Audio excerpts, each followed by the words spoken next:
E nós entendemos que a primeira afirmação que a gente está tratando aqui sobre a santificação é que a santificação ela é uma doutrina, né?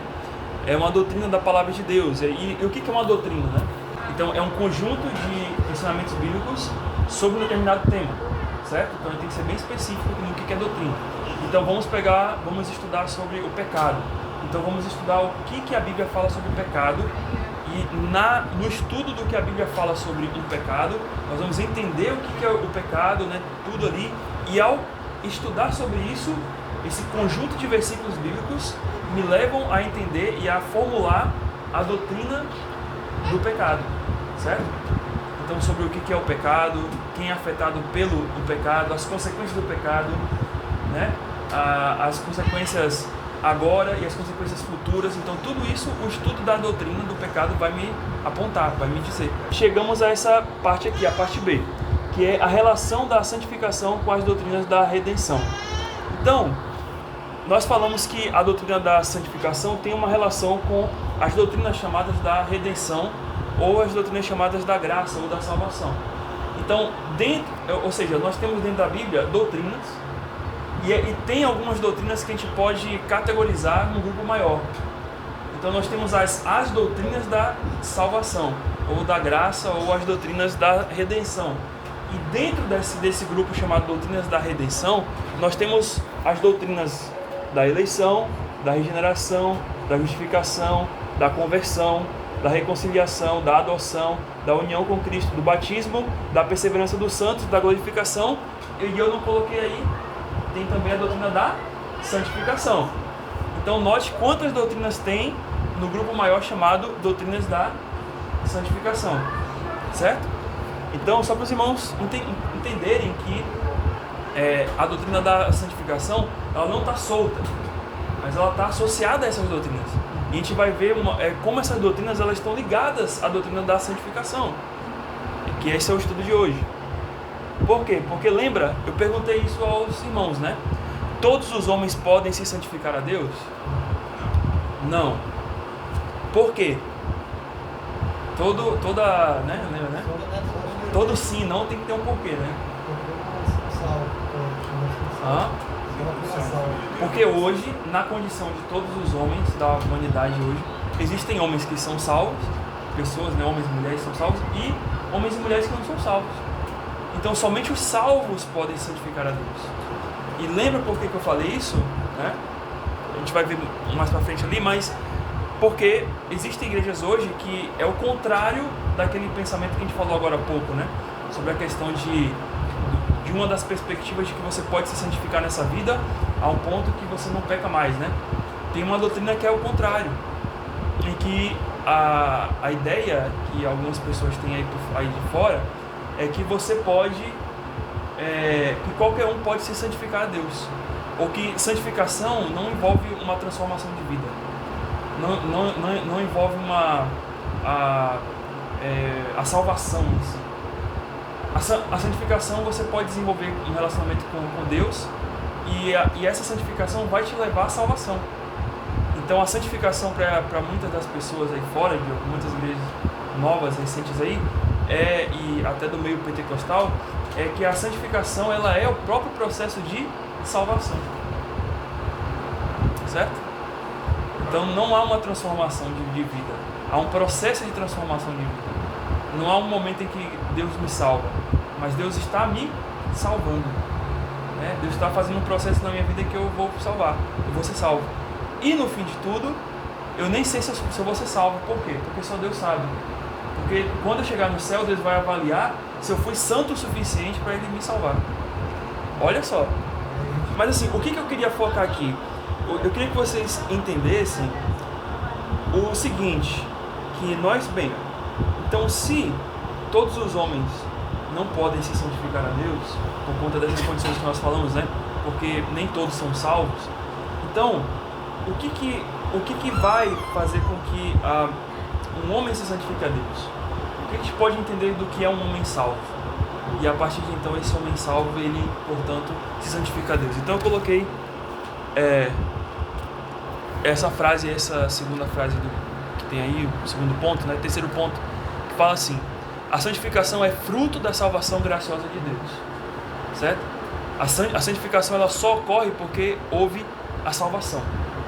Esse é o primeiro ponto que a gente tem que ter isso bem claro na nossa mente. Então, a santificação é o fruto da salvação graciosa de Deus, operada na vida do homem arrependido dos seus pecados. Então, alguém que santifica é alguém que entendeu o que é a salvação. E essa salvação envolve entender que eu sou um homem, que eu tenho pecados e eu me arrependo desses pecados. E que o leva, e que esses pecados o levaria à condenação eterna no lago de fogo, à separação completa da comunhão com Deus, por ofender a pessoa santa do Deus Criador. Então, para que eu entenda que eu preciso me santificar a Deus, eu preciso entender o quê? Que eu tenho pecados e que esse pecado ofendeu o quê? Quem? A Deus, que é um Deus? Porque o que é o processo da santificação? É um processo em que eu me liberto do pecado e me purifico mais para poder servir e adorar a Deus. Em resumo, seria isso aí. A gente vai ver mais na frente um conceito, sobre isso. Mas para que eu faça isso, para que eu largue o pecado e busque a Deus, eu preciso entender que Deus é um Deus santo. E que eu não sou santo. E que eu ofendi esse Deus santo e que o meu pecado me leva a um juízo diante desse Deus santo, que é a condenação eterna, que vai me levar ao lago de fogo. Então o ponto é, se alguém não entendeu isso, ele não pode se santificar. Certo? E aí segue adiante. Mas que esse homem creu pela fé no Filho de Deus. E aqui é importante, porque não basta só eu entender que Deus é santo e eu sou um pecador, porque isso até os católicos entendem, até outras igrejas por aí entendem. Só que o ponto todo é, eu tenho que entender que alguém faz algo por mim que me livra desse meu pecado, que me livra dessa condenação eterna, que me leva a esse pecado. E esse alguém é Jesus Cristo, e não sou eu. Não é porque eu vou fazer alguma coisa para me purificar e me purificando eu vou chegar a Deus. Pelo contrário, é pela fé em Cristo Jesus, o único e suficiente Salvador, que faz o quê? Que paga o preço dos meus pecados na cruz, que me livra dessa condenação e me reconcilia com Deus, porque para eu me santificar a Deus, eu preciso da doutrina da reconciliação. Porque como é que eu vou ser santo a Deus? Porque já houve tem até um conceito de santificação, que é o quê? O que é santificação? É você se afastar do pecado e se aproximar a Deus, mais a Deus. Isso só acontece porque você se reconciliou com Deus. Porque como é que o homem chega a Deus se não tem uma reconciliação? Certo? E essa reconciliação é por conta de Cristo, 3.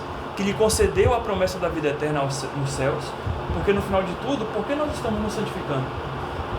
Por causa da última doutrina da redenção. Qual é a última doutrina da redenção, em ordem cronológica, vamos dizer assim? E o que é a glorificação? É o momento em que é o melhor momento da vida, É o momento ali em que tudo acaba. Em que todos os problemas terminam na sua vida, É aquele momento que você está com Deus e pronto. Chega no céu e olha, Senhor, não tem problema nenhum aqui, Uau! Onde não haverá mais morte, nem dor, nem pranto, as primeiras coisas passaram, É aquele momento lá de Apocalipse 21. Então, por isso que eu me santifico, porque eu vou habitar na glória eterna, nos céus. E esses céus é um lugar de perfeição. Então, olha como é que você entende agora a doutrina da santificação.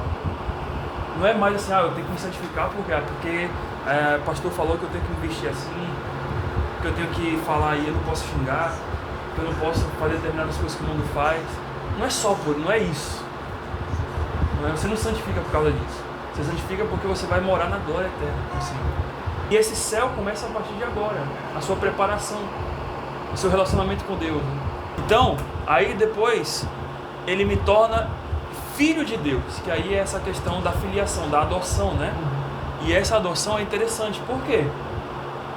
Porque se eu sou filho de Deus, aí vamos pensar lá em 1 Pedro 1, 15 e 16 que a gente leu, Nós somos filhos da obediência, nós somos filhos da obediência, e nós lemos ali que o que é ser filhos da obediência? Ser filhos de Deus, e ele fala que temos que ser santos como vosso Pai. Então Deus é santo, ok? Entendemos isso. Então se somos filhos de Deus, e se Deus é santo, ou seja, então nós precisamos ser santos, porque somos filhos dele. E todo filho, aqui do ponto de vista de Deus, né, quando Deus nos adota, todo filho tem semelhança com seu pai. E aqui a nossa semelhança com Deus se refere à questão de caráter, né? Então somos criados agora à imagem de Deus, né, do ponto de vista da imagem do Filho de Deus, para o caráter do Filho de Deus ser criado em nossa vida. Okay?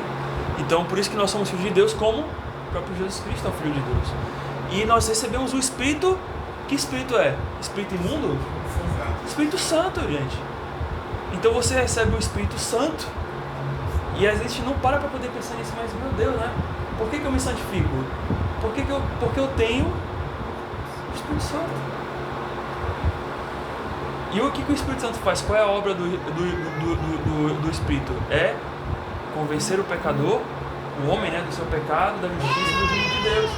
Então a obra do Espírito Santo é exatamente isso, é a todo momento, olha o seu pecado, atenção quanto a essa área, olha para o que você está vendo, está ouvindo, olha para as suas atitudes pecaminosas, olha para as suas intenções do coração, que às vezes a gente nem praticou, mas a intenção do coração, né, Ademar?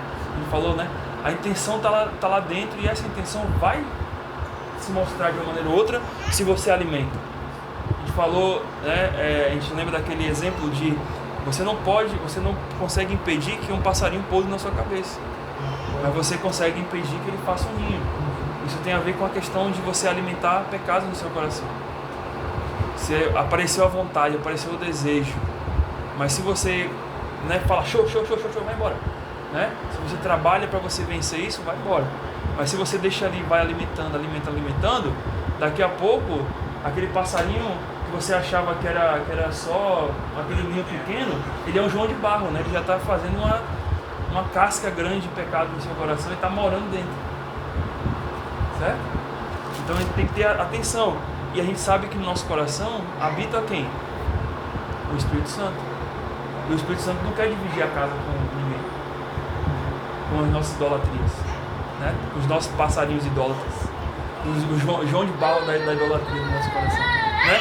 Então, e por fim, nós temos uma nova natureza, certo? Que tem a ver com aquilo que a gente falou de receber o Espírito Santo, de ser um filho de Deus formado à imagem de Cristo, e no fim das contas, um novo homem, uma nova criatura, certo? E aí vamos para os versículos aí, né? O pastor falou e não falou versículo nenhum.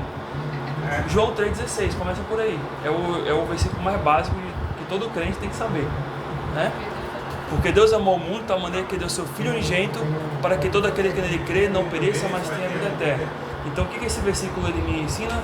Que a salvação, né, ela é operada através do crer no Filho unigênito de Deus, né? Que Deus ama então esse mundo pecaminoso, né? Ama esse mundo perdido, e Ele entrega o seu Filho para que todo aquele que nele crê tenha a vida eterna.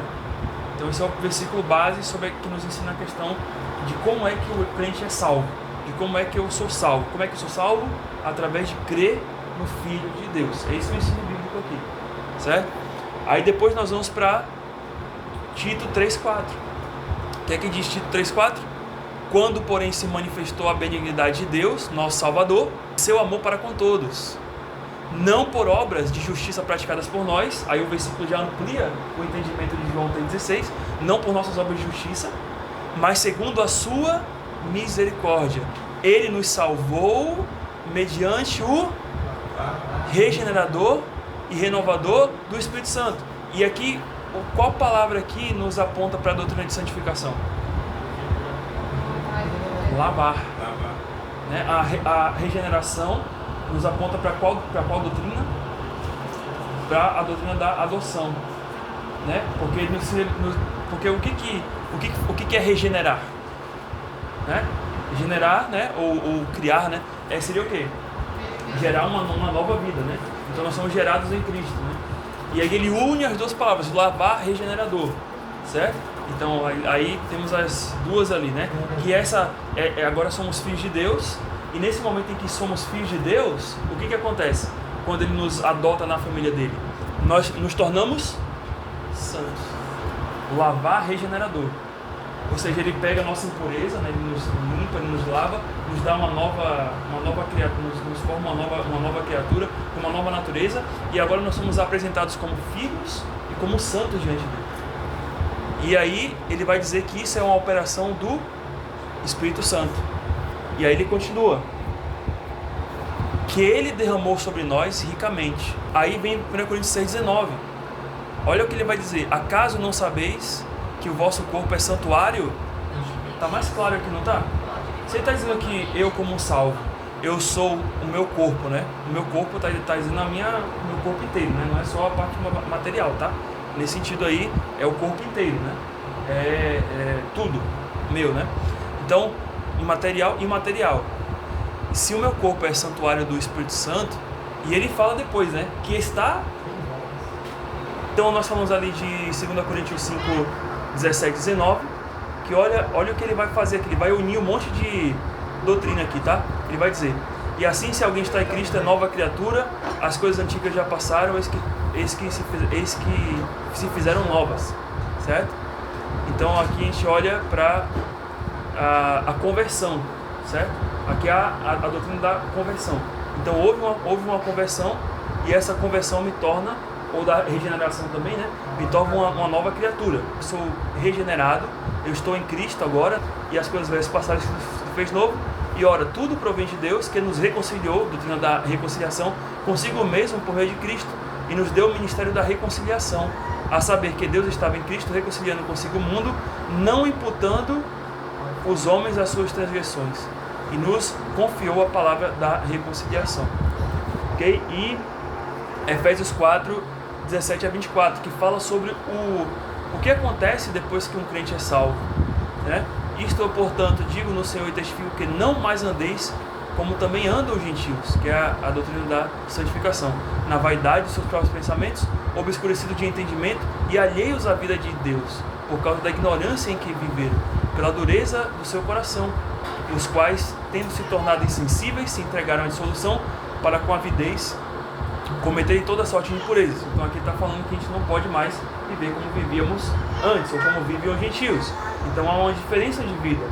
E ele vai falar: mas não foi assim que aprendestes a Cristo, se é que de fato tendes ouvido e nele fostes instruídos, segundo a verdade de Jesus. Então, aqui, quando é o momento em que nós aprendemos a Cristo? Ele fala: mas não foi assim que aprendestes a Cristo. Que momento é esse? O momento da conversão, né? Se é que de fato tendes ouvido e neles instruído, segundo a verdade, é a verdade em Jesus. Então, no momento em que cremos em Cristo, então muda esse cenário agora, de não mais vivemos nas nossas vaidades, mas conforme o conhecimento de Deus. E por fim, a continuação no sentido em que, quanto ao trato passado, vos despojeios do velho homem, que se corrompe segundo as concupiscências do engano, e vos renoveis no espírito do vosso entendimento, e vos revistais novo homem criado segundo Deus em justiça e retidão, procedente da verdade.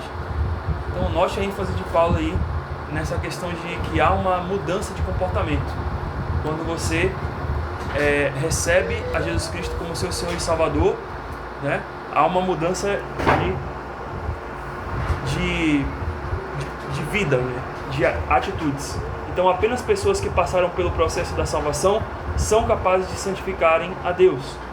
A verdadeira santificação de vida passa primeiro pelo processo transformador da cruz de Jesus Cristo.